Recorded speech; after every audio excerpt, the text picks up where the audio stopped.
Hey, everybody, welcome to the live stream for Brain Balance Centers. Today we have Heather Wells, as usual, our board certified cognitive specialist. And I'm Cory. I'm just a brain balance parent. That's what I do. I have 3 awesome kids, and one of those kids is a brain balance kid, meaning that he struggles with ADHD, ODD, and he's an awesome kid. But we parents need some help every now and then. And now, more than ever, we need a lot of help, and that's why we've brought Michael Gonzalez here with us. Michael has been an early childhood educator for the past 22 years, but that's just part of the story, okay? Heather is going to expand on this story. We're so glad to have you here, Michael, and with that, I'll kind of hand everything over to you, Heather. Thanks, Cory. Michael, thank you for joining us today. I know you are a super busy guy. I met Michael because we both are involved in the Texas Association for the Education of Young Children. That's a mouthful, and have presented there. But Michael is very in charge of lots of putting together continuing education for the professionals working with kids. So Michael, will you just tell a little bit more about yourself, your family, and the many hats you wear?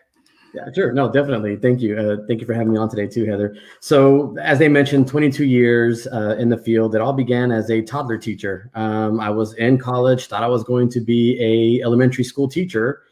And during the early elementary ed programs that I was at a community college there in Alvin, Texas, they had me do lab assignments. And I was kind of nervous because don't let it fool you, but 20 something years ago, it was kind of strange to see males in the childcare settings. And so I was kind of nervous about going to childcare centers. And then I was offered to go to the lab school there on site. Did that twice a week. And then I was offered a job and basically said, you know what, I need a job. I'm in college. Why not? And so I did it. So I started doing that part there in the toddler room. And my first, fork in the road that you would say would be a dad walked in. Mom never told him there was a guy in the classroom.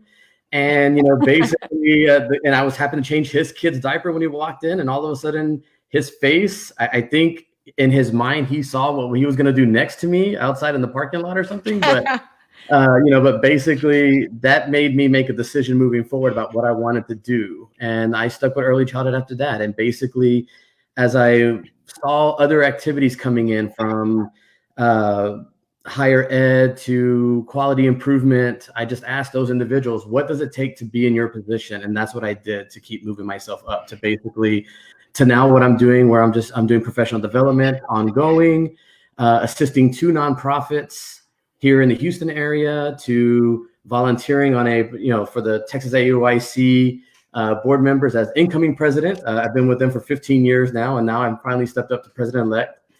And the part of me was like, what took so long? It wasn't that I didn't want to do it. The issue was that I didn't want it to end because, this is the last step. That's it. And so basically, now it's going to be what happens next.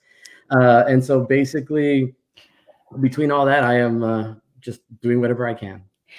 I love it. You always were forward looking and enjoying the moment, but what's next? And that's significant for something I want to share real quick. Let's back it up to before education. What was your first thought of what you were going to do? Everybody has to know that. Okay, everybody has to know what I did first. So my first thought was actually going to be a vet. I lived out in Roche, Texas, a little town out there. People may know Nolan Ryan, the baseball player who lived in Alvin, Texas. We were a little 30-minute drive outside of that.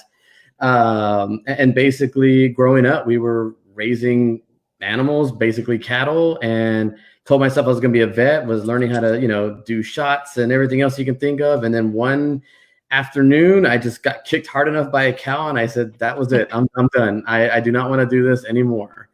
And see, number one, I think that's an interesting story.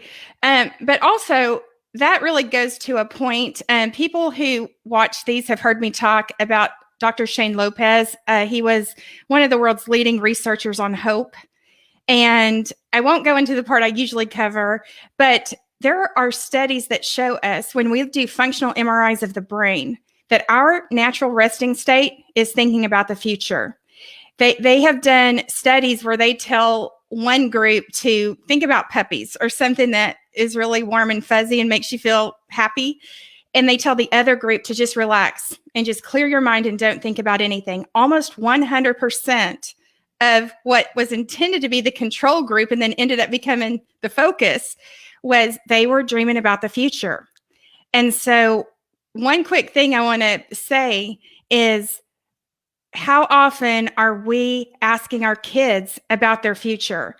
So, sometimes it's hard to remember that because it's so hard to get through the day to day. Man, I'm just trying to get through Tuesday. I can't even think about Wednesday, much less talking about their future.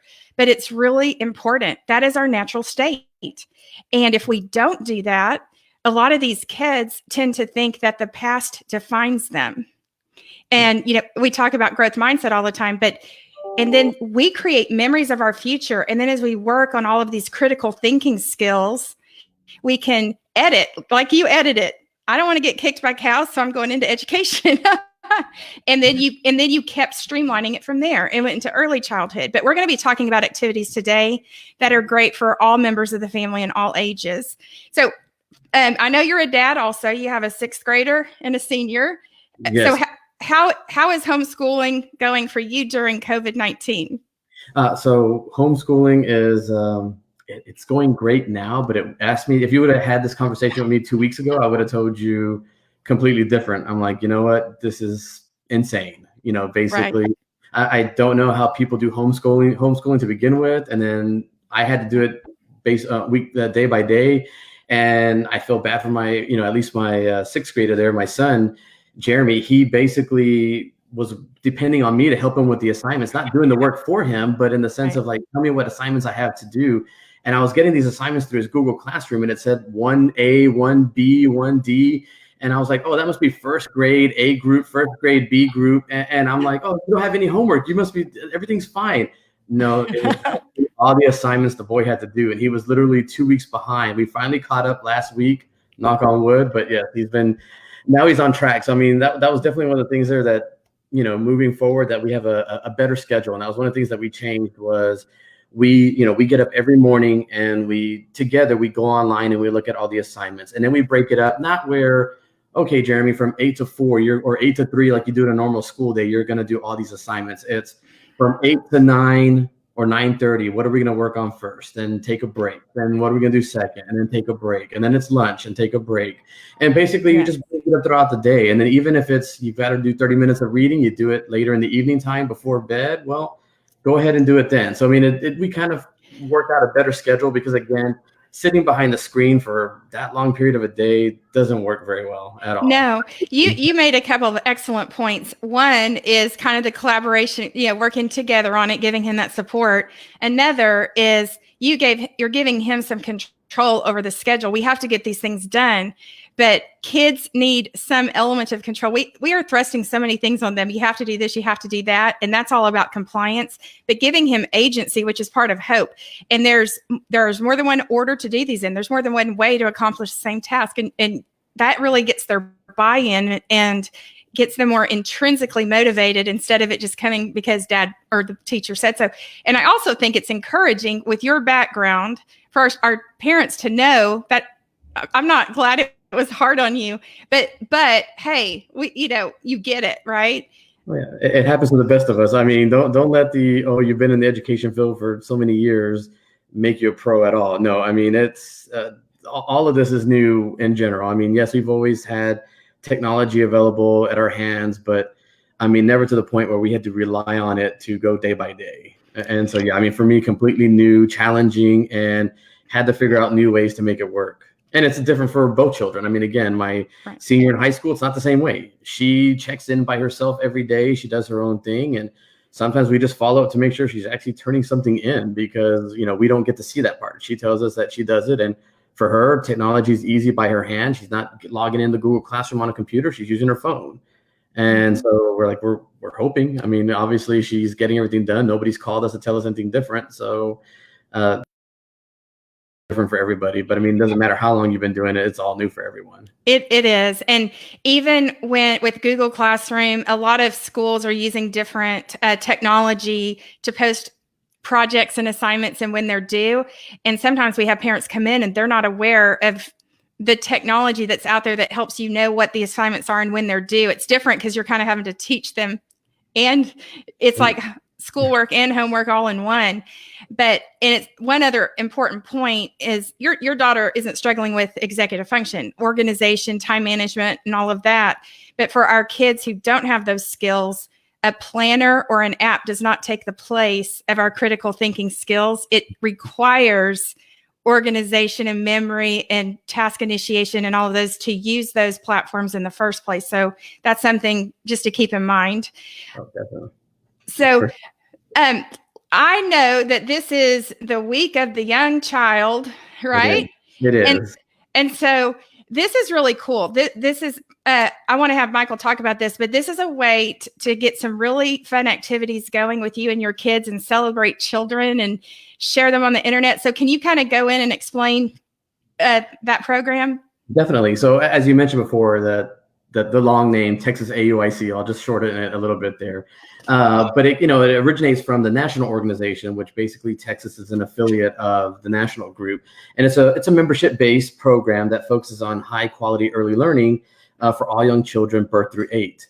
And what they do right now is at this time of the year, they have what's called Week of the Young Child, where it's focus on public attention on the needs of young children and families and the people who serve them, the early childhood field, the educators. Right. But in this case here, for the Houston group, which again, part of the Texas group, it's called Greater Houston, and even for Texas as well, we want to focus on this being not just for the educators, public interest or knowledge about it. It's also for the parents in this case here. We want to kind of change it up a bit. If the link is posted and you see the NAYC link for Week of the Young Child, it will just talk about the part about the educators doing that portion. But right now, everybody's an educator. Anybody at home working with their kids, whether you're like it or not, if you're on furlough, laid off, or you still have to go into work and come home and check up on your kids, make sure they're doing their assignment every day. You are an educator right now. And that's what we want for the Houston and Texas group to focus on is parents, you're an educator. Feel free to social media, use this week to acknowledge your children, acknowledge yourself, acknowledge those essential workers, your teachers who you miss, who you're like, I can't wait for my kids to go back to school, those kind of things. I mean, use this week as a great opportunity to do that. And of course, we'll kind of discuss what's going on day by day, but this is like and of course, if you look at that, these are like the hashtags that are going out for it too as well. So again, that's awesome. I'm glad you put those up there. And by the way, because we do have people watch this in other states, as Michael said, AEYC, put your state's name in front of it and look for your version in whatever state you're in. These are really great activities this week. Yesterday was Music Monday. It was. And I know we're past, but hey, we can do that on Saturday or next Monday. So do you have any favorite music games that you've played with kids?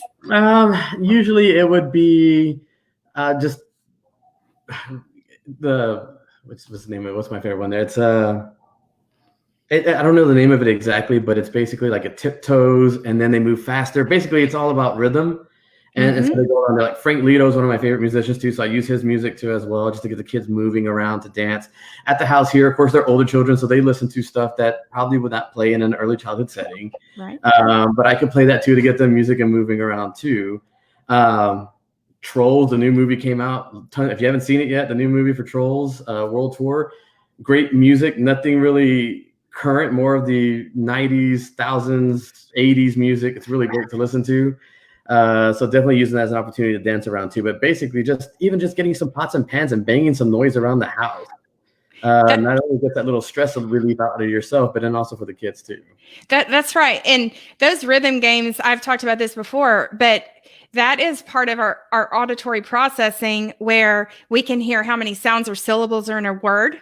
It helps us with our time management, organization, prioritizing a lot of those critical thinking and kind of life skills that we were referencing earlier. When I was a little girl, I loved, and I know this is so old school, I loved Name That Tune. And that's good because you're really paying attention to the tones, and those also equate to different frequency sounds like s versus z or g. That really helps distinguish sounds and can help kids decode words. I've talked about musical chairs with emotions in the chair, where you're learning different concepts. But sensory motor, get moving and dance. Gross motor develops before fine motor. There's also hand motions to fine motor. It grows literacy, language. Literacy is a language-based skill largely. But a lot of those critical thinking skills, it improves memory. There's a reason kids remember better to music, or have them create their own song. That would be fun. And so today we have Tasty Tuesday, right? Tell us about that one. Tasty Tuesday is really about eating your favorite snacks, but I would encourage people to go that next step and work together in cooking tonight's meal. Now that we're at almost at 3:50, almost 4 o'clock today. So think about supper or dinner, or maybe a snack or dessert today, and work together with it, family and the children. Take some pictures and share what creation you made. It doesn't have to look pretty at all. Jeremy made some brownies yesterday for Tasty Tuesday today, and he did it all by himself. So hopefully they're good. We'll see what they taste like later. But basically he created himself there. We gave him the ingredients, and he saw the directions, and he went from there. And that helps out too. Whether it's simple directions for younger children, or as they get older, you add more directions, more complicated directions to it as well. It's an opportunity for them to challenge themselves and use it as a opportunity to learn from there as well. Especially with math, with measuring and everything else too. Oh yeah, that measuring really is a tangible way to learn about measurements, fractions, decimals. It makes it real. Sequencing, which you have to sequence a story, and then you learn to predict and make inferences. It helps with proprioception, stirring, getting your hands dirty, kneading the dough or whatever it is. And for any of our brain balance families out there, we have, last I knew, it was well over 1,100 recipes on our portal. Oh, wow. And letting the kids help pick out what to cook, again, gets that creativity and that intrinsic motivation going. And then another idea I saw that the organization had was really tying it to cultural awareness. And, you could read a book about, this is just me kind of winging it, but you could read a book about diversity that you find on Publishers Weekly or something, and then cook a meal related to the culture of that, of the family and the story. And it works on sense of smell. Have them guess what the ingredients are. And they also understand the parts that go into the recipe versus the whole, which is the final product. That is one of the missing links when kids' brains aren't all synced up and communicating the way we need them to. And then that can impact memory. If I don't get how things go together, I have to perfectly remember everything, or information gets lost in translation. So, all right. Go ahead. Oh, no. And funny enough, for like today, the way that we're doing Tasty Tuesday as well, of course, for the middle school group right there, of course, with my son there, I just want to share that, that portion there is they're actually having them do for PE for counting calories. So as he was making meals or looking at his breakfast or lunch, he's actually looking at the calorie count and then asking questions. So we're turning this around to even a science activity as well, because now they're asking about those things. So definitely. But Wednesday. No, every moment is a teachable moment, and we just have more of those moments right now. And even things that seem not academic can become that, or they're learning life skills. And even the cleanup afterwards is really good for their body awareness. So they feel their body the way they need to, sweeping and wiping the counter. And by the way, Jesse mentioned freeze dance. That's one of my favorite games, and it's fun, and it's really good for equilibrium. Equilibrium is a challenge that most of the kids who come to see us have, and it's not obvious when they walk in the door. I, too, had horrible equilibrium when I was a little girl. I had tumors in my brain that made me legally blind, and I didn't know if I was standing up, laying down, or spinning sideways, and you never would have known it to look at me. So freeze dance is great. Number one, you're getting the auditory from the music, and then I know when I'm still and I know when I'm moving. And that sense of being upright and balanced, and you're having your bearings in relation to motion is so important. And part of it's just feeling grounded in our environment and receiving all the other sensory information, distributing it so that I have visual perception and so forth. So, all right, Michael, what do we have on Wednesday? So Wednesday is Work Together Wednesday. And that is, just basically children building together their experiences and teamwork. So it's really about teamwork day. So this can go either way. This can continue on for a tasty Tuesday with another meal. This could be, families working together on a puzzle. Seems to be the biggest thing right now is everybody's at home doing puzzles, because I've tried to find one on Amazon and at Walmart and Target, and nobody has puzzles right now. Wow. So in our neighborhood here, we've actually done puzzle swaps. We were asking people, whoever has puzzles, and we leave them at people's doors and we trade just to get these puzzles down here. But some kind of activity where you're working together, whether it's working together in the yard, working together on a puzzle, an activity, you name it. It's basically just anything you're doing teamwork together. Yeah, that's so good for social emotional development, turn taking. Hi, Brian. That's my bud. He's awesome. Dallas Energy Chiropractic. We talk every Friday at 3:30, and he's amazing. He and Brittany, his wife, they're rock stars. But I love that collaboration. That is one of the top job skills that we need, is collaboration and being able to take on someone else's point of view. The American Management Association named the top skills we need in the workplace. And CASEL, CASEL, is a huge organization that's really big on school readiness. And, when I was growing up, school readiness meant how many numbers do you know? Do you know your alphabet? But school readiness is every bit as much about social emotional development. In fact, there's the Incheon Declaration for 2030 that talks about we have to grow the social emotional realm just as much, and how that feeds into our academic development. And so any of you out there who are having little ones or older kids that are getting in trouble at school, think about social emotional development. So teamwork is fantastic for sure. All right. So what about Thursday? Thursday. Yeah. So Thursday's Artsy Thursday. And so basically, again, that is, social skills, fine muscles, open-ended art projects, things that are going on together. I would really push this one to even be something just thanking our essential workers, putting a sign out that just says, thank you to our essential workers for going into work every day, or, drawing children's favorite picture, whatever the case may be, just something artsy. It could even be putting on a play together, doing pretend play, go find some dress up clothes and act out something, just something in the arts realm, and record that, photos, whatever the case may be. Yes. And if you have little ones that that have a little more trouble with that, hand over hand assistance, to help them do it, or helping them, if you have safety scissors, having them cut pictures out and glue them on of things they're grateful for, or, thanking the essential workers who are out there helping all of those who are sick right now. Art is, we had Abracadoodle on last Tuesday, and they are putting up challenges. Yes, right on, Brian. Social emotional development, it underscores school readiness big time. But Abracadoodle, North Texas, is another site you could look at, because they post challenges that are artsy.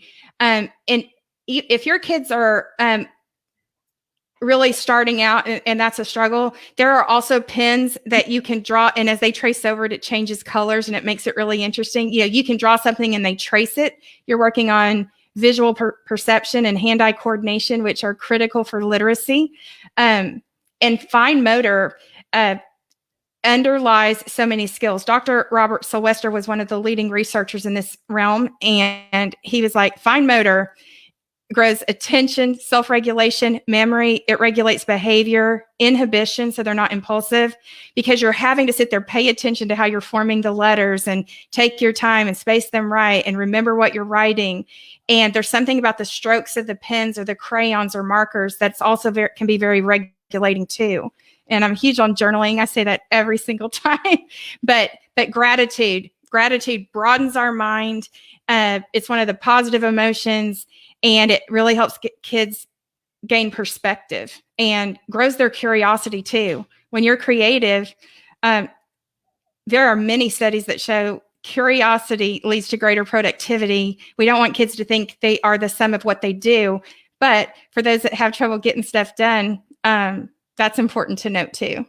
And for the younger children too, like, if you have a 2-year-old, a toddler, do something with chalk outside and mention colors, and make it, and again, make it an open-ended question where you're asking, what else does that color remind you of? What do you see around you? If you're using chalk on the sidewalk and it's green, what else is green? It's, grass or anything else, a car. And just keep the learning going and just keep. That's right.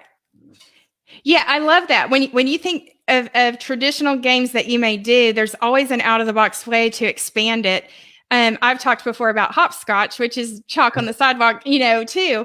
And you can have them draw something out of a sensory bin where they're getting tactile, and then they have to answer questions or categorize things based on, I pulled out animals. Now I need to name 3 more animals, or work on jump to the square that's 6 times 8, and then they jump to the square that says 48. They're following directions, proprioception. Every time they pound on the pavement, gross motor, you're using both sides of the body, which gets the brain communicating. That's very important for school because I have to stabilize my paper with one hand while I write with the other. I have to, my ears, my eyes, the whole chalkboard, everything I'm doing. When I am able to do coordinated sensory motor movements, it translates into coordination of my thoughts, my thought processes. So, all right. So we are to Friday, right? Yes. So Friday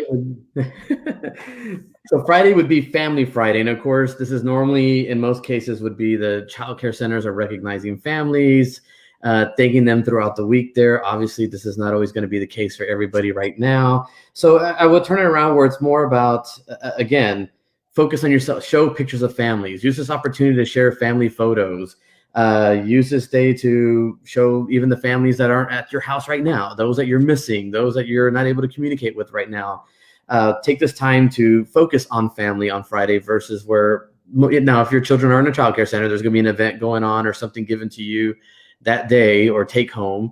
But for those of us that are at home, it's, really needs to be a focus on sharing your family with others. I love that, And if you have siblings that aren't getting along, maybe they write 3 things they like about each other. I mean, it could be just depending on what your situation is. Write a letter to grandma and draw a picture with that. But family time, there are so many. What games do you have laying around that have gathered dust because we live in this digital age? When you play a game around the table, you're getting social engagement. They're having to pick up the pieces for fine motor. They're feeling them, so you're getting tactile proprioceptive input. I've said before, memory is one of my favorite games because you're working on memory, which is one of probably the most overlooked challenges that kids have. It can look like something else, and it's actually working memory. They have to use visual discrimination to know if these 2 things match. Or go fish. I have to remember, who did I ask if they have any kings? So any of those games that are fun for the whole family, turn taking, laughter together. Manipulatives are better every day of the week over screens. We get plenty of that naturally. Do you know what you and your family are going to do on Friday? So we've continued playing games. We found Yahtzee, like you said, we dusted off Yahtzee for a while there, and just like most things, they were missing dice. So we found some in we found some in a Monopoly box, and just kind of made things work for that nature there. We've been playing a lot of bingo, playing cards, Uno, those kind of things. And of course, if it's ever something, definitely I'm not telling anybody to go out and buy stuff. Obviously it's nobody, sometimes it's best not to go anywhere, but, make things up as you go. If you find, make it a memory game. If you have a deck of cards, you can still match cards. It can still be numbers, or colors. Whatever the case may be, make the best out of what you have available in the house. If it's match socks, whatever, you get the laundry done that way too. So, definitely some ways to get things done without having to go purchase stuff out there. By the way, speaking of socks, puppets, that's something where you can draw faces on the puppets and you're using imagination, creativity. That could be for art day. That could be for family day. I used to love putting on, this is so funny because I just thought, I used to love, acting out stories for my family. I would go grab the neighbor kids and we would come up with, and we would put on a play, in the living room. And of course they acted like it was wonderful, even though, but that imagination, I think, was one of my saving graces when I was little, since I couldn't see and my equilibrium was shot. But I had a vivid imagination that was so vivid that it scared people for a while. Those are all fantastic. And I know that you have, what are some other resources that are available to families right now that you're aware of? Well, I mean, of course, like the Week of the Young Child's NAEYC website that would be popped up on here. They do have some of the resources on their page, activities on their site. But I mean, you've got other resources out there from, you have the different programs that sell education materials to childcare centers like Discount School Supply, Lakeshore Learning. They have a lot of their things online for free right now. And again, there's other programs out there too. There's Scholastic, where you can also get books to read for free right now. Ebooks is out there available. Audible's offering things to basically, your PBS, whatever your local PBS website is. There's different resources, materials out there too. Don't go for the ones that want to give you a free trial for a week or two. Again, I don't want people to do a free week and all of a sudden they're going to get a charge out of, oh, thank you. See, there it goes. And so, basically, be able to just find things out there. And of course, if you go on to the national website or the TXAEYC website, which is TXAEYC.org, there's some resources on there for finding activities too. And so there's plenty to look for there. And we keep adding them ongoing as we find them. Yeah. And the free Harbinger.com is it's a book site. They have a lot of books about helping kids cope with anxiety, which we have a lot of kids that struggle with anxiety. And right now they are giving away some free ebooks. If you sign up for their newsletter, there's no strings attached. And I have dealt with this company for a long, long time. And they also will just send out simple activities to do. I think they're doing that about once a week. So free Harbinger, Harbinger, is really good.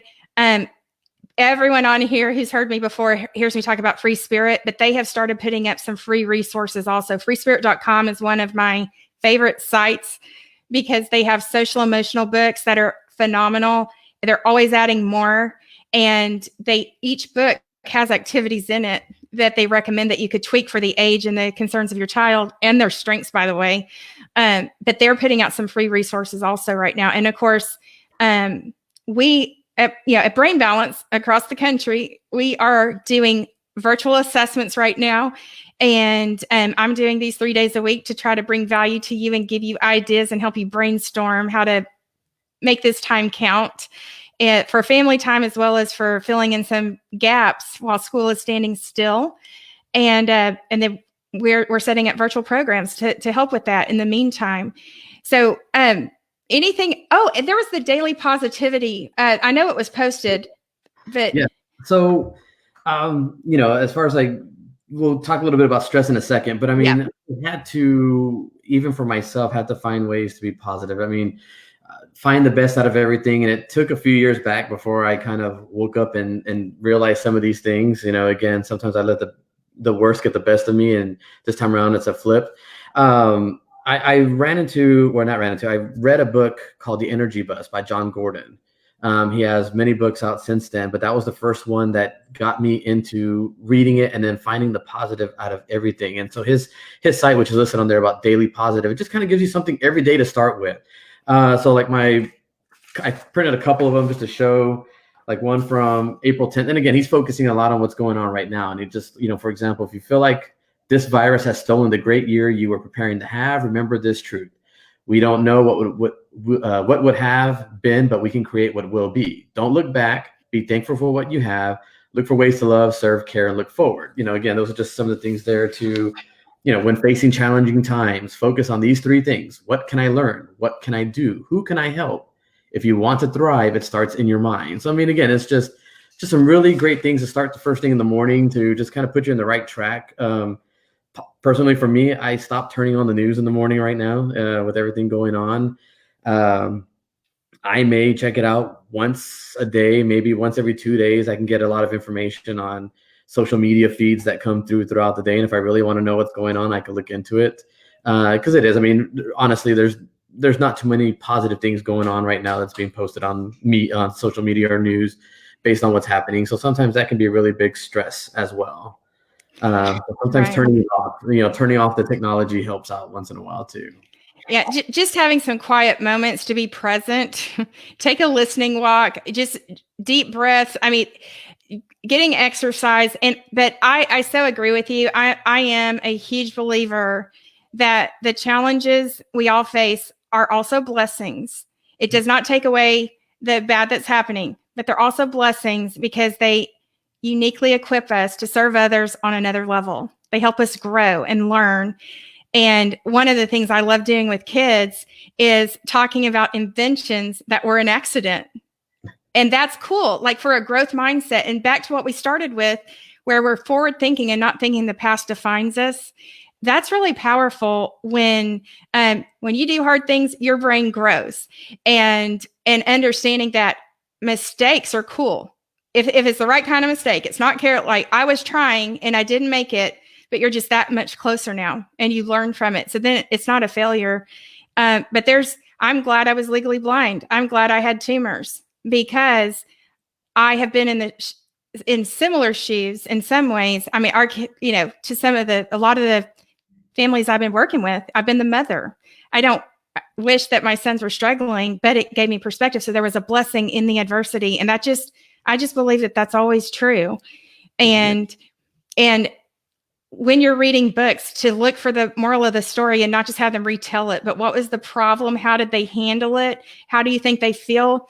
How do you think you would feel? Have you ever faced anything like that? Just getting, and when they know that you also, we need to model calm and we need to model self-care, but they need to know that we also have a rainbow of emotions. We show discretion on how much we share about that.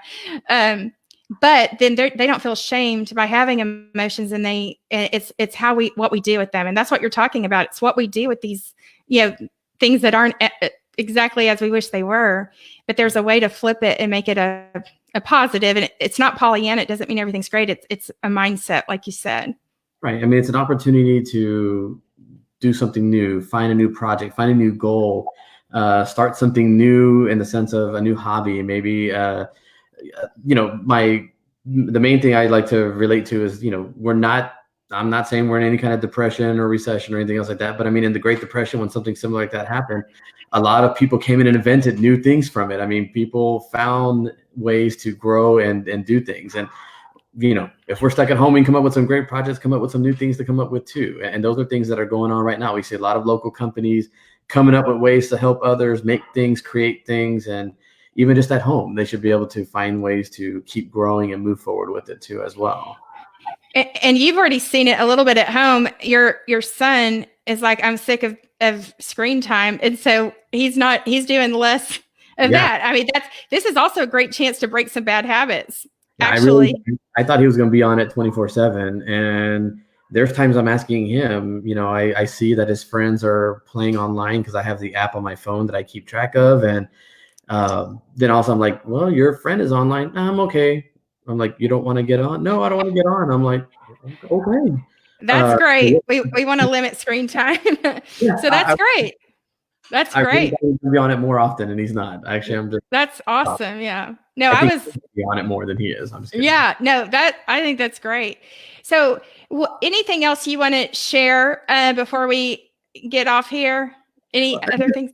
So there is that link about stress. I mean, we won't go into too much detail on it, but I mean, the handouts in there talk about the signs, and some of them are something even as basic. Like right now, granted, I try to find the positive out of things every day, but I know there's stress going on in my mind. I am literally, my days would normally start at 5 or 6 in the morning, and I am like waking up at 9. And so this sleeping in is also stress, unless you're somebody who stays up till whatever time in the morning, and that's your 8 hours a day. But those are the signs right there. Even, if you're sleeping too much is a sign of stress. And I know that I know that's going on, but again, I start my day with something positive and, work out. Those are, again, ways to relieve things. Do a workout, go for a walk, go for a bike ride. As I spoke to you yesterday about, I have 2 chickens. I hang out with the chickens outside in the backyard. Again, I find ways to keep myself busy. So I get the chickens don't kick you like the cow did. No. That's good. They follow me around because I have food, so they know they chase me, but for fun, not yeah. to me. Yeah. Like, that's my bud right there. I got to take care of him. Yeah. But I think just allow your kids to be authentic. That's really important. If when we're talking about positivity, we don't want them to deny what they're feeling. We want them to, because if we just put a smile on your face, then we are telling them that it is not okay to feel what you're feeling. So if they're being a stinker, you can tell them to put it in neutral, put it in neutral, and then do these things, the journaling, the exercise, the talking things out, pass the stick. And we talk about what makes us feel that way, music, emotional chairs, work on those things without shaming them if they're not able to be in that place right now. That's really important too. Definitely. Yeah. So I really appreciate, this has been so fun. It flew by. You are a very creative guy with all these awesome, this was a treat because this man is involved in, I think, half the organizations I know of for childhood education. And you shared your expertise with us. So I really, really appreciate it. And maybe see if I can talk into coming back here another time, because I think this was fantastic and we could probably talk for hours. I think so. Yeah, we can talk.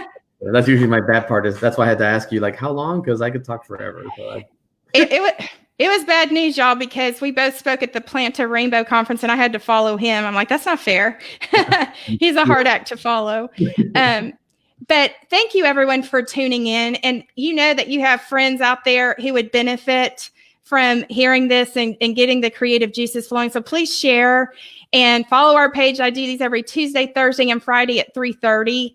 And we really appreciate your time. And thank you so much, Michael. Thank you, guys. Thank you so much.